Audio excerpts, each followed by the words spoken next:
ఇక మావోయిస్టులు మరో కీలక నిర్ణయం తీసుకున్నారు. సామూహికంగా ఆయుధాలు వదిలేసి జనజీవన స్రవంతిలో కలుస్తామని ప్రకటించారు.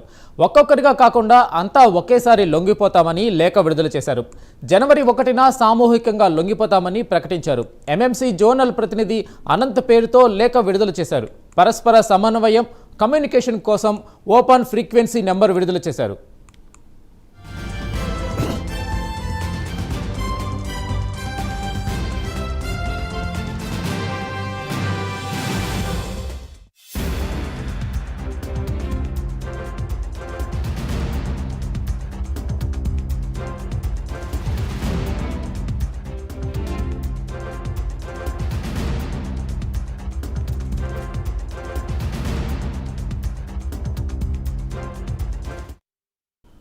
మావోయిస్టులు మరో కీలక నిర్ణయం తీసుకున్నారు. సామూహికంగా ఆయుధాలు వదిలేసి జనజీవన స్రవంతిలో కలుస్తామని ప్రకటించారు.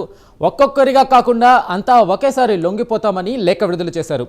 జనవరి 1న సామూహికంగా లొంగిపోతామని ప్రకటించారు. ఎంఎంసీ జోనల్ ప్రతినిధి అనంత్ పేరుతో లేఖ విడుదల చేశారు. పరస్పర సమన్వయం, కమ్యూనికేషన్ కోసం ఓపెన్ ఫ్రీక్వెన్సీ నెంబర్ విడుదల చేశారు. దీనిపై పూర్తి అప్డేట్ మా ప్రతినిధి రజనీకాంత్ అందిస్తారు. రజనీకాంత్, చెప్పండి, మావోయిస్టుల లేఖకు సంబంధించి అప్డేట్ ఇవ్వండి. వెంకట్, ఛత్తీస్గఢ్ కావచ్చు, ఇటు మహారాష్ట్ర, మధ్యప్రదేశ్ జోనల్ కమిటీ అనంత్ పేరుతో ఒక లేఖ విడుదలైంది. దాదాపు 4 రోజుల క్రితం కూడా అదే అనంత్ 2 పేజీల లేఖ కూడా విడుదల చేశాడు. దాంతోపాటు దాదాపు 16-15 నిమిషాల ఆడియో కూడా విడుదల చేశాడు. ఈ ఆడియోలో కూడా స్పష్టంగా చెప్తున్నాడు, మహారాష్ట్ర, మధ్యప్రదేశ్ ముఖ్యమంత్రులు, దాంతోపాటుగా ఛత్తీస్గఢ్ ముఖ్యమంత్రులు కూడా 3 రాష్ట్రాల ముఖ్యమంత్రులకు స్పష్టంగా, దాంతోపాటు ఛత్తీస్గఢ్ సంబంధించిన హోంమంత్రికి కూడా స్పష్టమైన లేఖలో కూడా 3 ముఖ్యమంత్రులు, ఛత్తీస్గఢ్ సంబంధించిన సపరేట్గా ముఖ్యమంత్రితో పాటు హోంమంత్రి కూడా దీంట్లో మాత్రం కీలకంగా వ్యవహరించాలి. మేమందరం సాయుధ పోరాటాన్ని విరమించేందుకు సిద్ధంగా ఉన్నాం, మేమంతా లొంగిపోవడానికి కూడా సిద్ధంగా ఉన్నట్టు కూడా వాళ్ళు స్పష్టంగా లేఖలో కూడా చెప్తున్నారు. జనవరి 1వ తేదీన ఆయుధాలు విడిచి పూర్తిగా లొంగిపోదామని చెప్తున్నారు. ఈలోగా మాత్రానికి ఈ ఛత్తీస్గఢ్ కాబట్టి మహారాష్ట్ర, మధ్యప్రదేశ్ రాష్ట్రాల్లో ఉన్న జోనల్ కమిటీలతోనే ఒక ఫ్రీక్వెన్సీ నెంబర్ ద్వారా మేము రోజు ఉదయం 11 గంటల నుంచి 11:15 వరకు, అంటే 15 నిమిషాల పాటు ప్రతిరోజు ఉదయం పూట మాట్లాడుకుంటున్నాం. ఈ సమయంలో మాత్రం ఎలాంటి కూంబింగులు చేయొద్దు అంటూ మాత్రం ప్రత్యేకంగా 4 రోజుల క్రితం లేఖ విడుదల చేసిన ఆ లేఖలో కూడా స్పష్టంగా చెప్పాడు. ఆ రోజు మాత్రానికి ఫిబ్రవరి 15వ తారీఖు లొంగిపోతాం. ఈ లోపల మాత్రానికి కొంత ఇబ్బందికరమైన పరిస్థితులు తలెత్తకుండా 3 రాష్ట్రాల ముఖ్యమంత్రులు, హోంమంత్రులు కూడా చూడాలంటూ మాత్రం ఆ లేఖలు విడుదల చేశారు. తాజాగా ఈ రోజు లేఖలో మాత్రానికి గతంలో లేఖ అనంత్ పేరుతో విడుదల చేసిన లేఖలో ఫిబ్రవరి 15న లొంగిపోతాము, సామూహికంగా 3 రాష్ట్రాలకు సంబంధించిన లేఖ, 3 రాష్ట్రాలకు సంబంధించిన మావోయిస్ట్ పార్టీకి సంబంధించిన ప్రతినిధులు మొత్తం కూడా పూర్తిగా సామూహికంగా లొంగిపోతామని చెప్పారు. ఈ రోజు తాజాగా విడుదల చేసిన లేఖలో మాత్రానికి జనవరి 1వ తేదీ 2026న మాత్రానికి లొంగిపోవడానికి తాము సిద్ధంగా ఉన్నాం. ఈ లోపు కూడా తాము మాట్లాడుకోవడానికి సమయం ఇవ్వాలి. రేడియోల ద్వారా కూడా మేము ప్రసారం చేసుకుంటున్నాం. ఇప్పటికే మీడియా ప్రతినిధుల కూడా సంప్రదింపులు కూడా జరుపుతున్నాం. ఆయా రాష్ట్రాలకు సంబంధించిన దేవేంద్ర ఫడ్నవీస్ మహారాష్ట్ర ముఖ్యమంత్రి, దాంతోపాటుగా మోహన్ సాయి మధ్యప్రదేశ్ ముఖ్యమంత్రి, దాంతోపాటు ఛత్తీస్గఢ్ సంబంధించిన ముఖ్యమంత్రి విష్ణుదేవ్ సాయితో పాటుగా మహారాష్ట్ర, ఛత్తీస్గఢ్ హోంమంత్రితో పాటు కూడా చర్చలు జరుపుతున్నాము. ఎట్టి పరిస్థితుల్లో కూడా ఇటీవల కాలంలో సోను దాదా పార్టీ కేంద్ర కమిటీ సభ్యుడు, పొలిట్ బ్యూరో సభ్యుడు సోను దాదా 22 పేజీల లేఖ విడుదల చేశాడు. మావోయిస్ట్ పార్టీ ప్రస్తుతం దేశంలో, ప్రపంచంలో మారుతున్న పరిస్థితుల అనుగుణంగా దాంట్లో లేఖలో రాశాడు. సాయుధ పోరాటానికి అనుకూలంగా పరిస్థితులు కూడా లేవు. ఈ దండకారణ్యంతో పాటు కూడా మహారాష్ట్ర, ఛత్తీస్గఢ్, ఇతర రాష్ట్రాల్లో కూడా ఆయుధంతో యుద్ధం చేసే పరిస్థితులు కూడా లేదు. మరోపక్క ఆపరేషన్ కగారు దెబ్బకు మావోయిస్ట్ పార్టీ కూడా కకావికలమైందని చెప్పేసి ఈ లేఖలో కూడా ఆయన స్పష్టంగా చెప్పాడు. దాని లేఖతో పాటుగా ఆడియో కూడా విడుదల చేశాడు. ఈ ఆడియోలో కూడా 3 రాష్ట్రాల ప్రతినిధులతో కూడా సంప్రదింపులు జరుపుతున్నామంటూ ఈ 3 రాష్ట్రాల జోనల్ ప్రతినిధి అనంత్ కూడా స్పష్టమైన ఆదేశాలు కూడా చేశారు. జనవరి 1న పూర్తిగా లొంగిపోతాం. అక్కడక్కడ మాత్రానికి కొంతమంది చిన్న దళాలు, మావోయిస్ట్ పార్టీ సంబంధించిన ఏరియా దళాలు కూడా ఆయా ఎస్పీలు, ఆయా జిల్లాల జోనల్ కమిటీల ముందు మాత్రం లొంగిపోమాకండి, ఇప్పటికే సామూహికంగా ఒకేసారి మొత్తంగా పూర్తిగా ఆయుధాలను విడిచి లొంగిపోతాం. కానీ ఆయుధాలు విడిచి లొంగిపోయినంత మాత్రాన ప్రజలకు, ఇటు మావోయిస్ట్ పార్టీ సిద్ధాంతానికి ద్రోహం చేసినట్టు కాదు.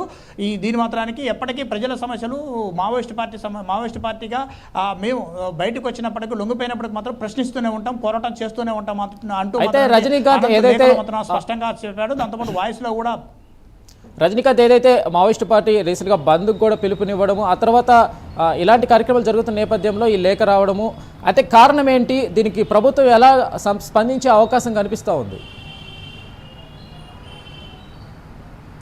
ఎస్, గడిచిన వారం 10 రోజులుగా మావోయిస్ట్ పార్టీలో కూడా కొంత అంతర్మదనం కూడా నెలకొందని చెప్పవచ్చు. మరోపక్క ఈ అనంత్ పేరుతో ఛత్తీస్గఢ్, మహారాష్ట్ర, మధ్యప్రదేశ్ 3 రాష్ట్రాల జోనల్ కమిటీ పేరుతోని అనంత్ విడుదల చేసిన 2 లేఖలు, ఇటీవల కాలం 4 రోజుల క్రితం ఒక లేఖ విడుదల చేశారు. ఈ రోజు కూడా తాజాగా ఒక లేఖ, దాంతోపాటుగా 2 ఆడియోలు కూడా విడుదల చేశాడు. ఈ ఆడియోల్లో కూడా స్పష్టంగా ఆయన చెప్పడం జరిగింది, మేము లొంగిపోవడానికి సిద్ధంగా ఉన్నాం, మాకు కొంత సమయం ఇవ్వండి, ఈ లోపల మాట్లాడుకోవడానికి దండకార్యం నుంచి వివిధ జోన్ల నుంచి ఒక ఏరియా నుంచి ఒక ఏరియాకి వెళ్తున్న సందర్భంలో మాత్రం మాపై దాడులు కూడా జరిగే అవకాశాలు, కానీ దాడులు చేయమాకండి, మేము లొంగిపోవడానికి సిద్ధంగా ఉన్నాం. ఇప్పటికే సోను దాదా, దాంతోపాటుగా రూపేష్, దాంతోపాటు చంద్రన్న దళాలు కూడా సంబంధించి చంద్రన్న కూడా ఇటీవల కాలంలో వందలాది మంది డజన్లో కొద్ది మావోయిస్టులు కూడా లొంగిపోయారు, ఆయుధాలు ఇచ్చి లొంగిపోయారు. కానీ మీరు సానుకూలమైన ప్రకటన కూడా చేయాలి ఈ 3 రాష్ట్రాల ప్రభుత్వాలు చెప్తున్నారు. మరోపక్క వికల్ప్ పేరుతో నిన్న కూడా విడుదలైంది ఒక లేఖ.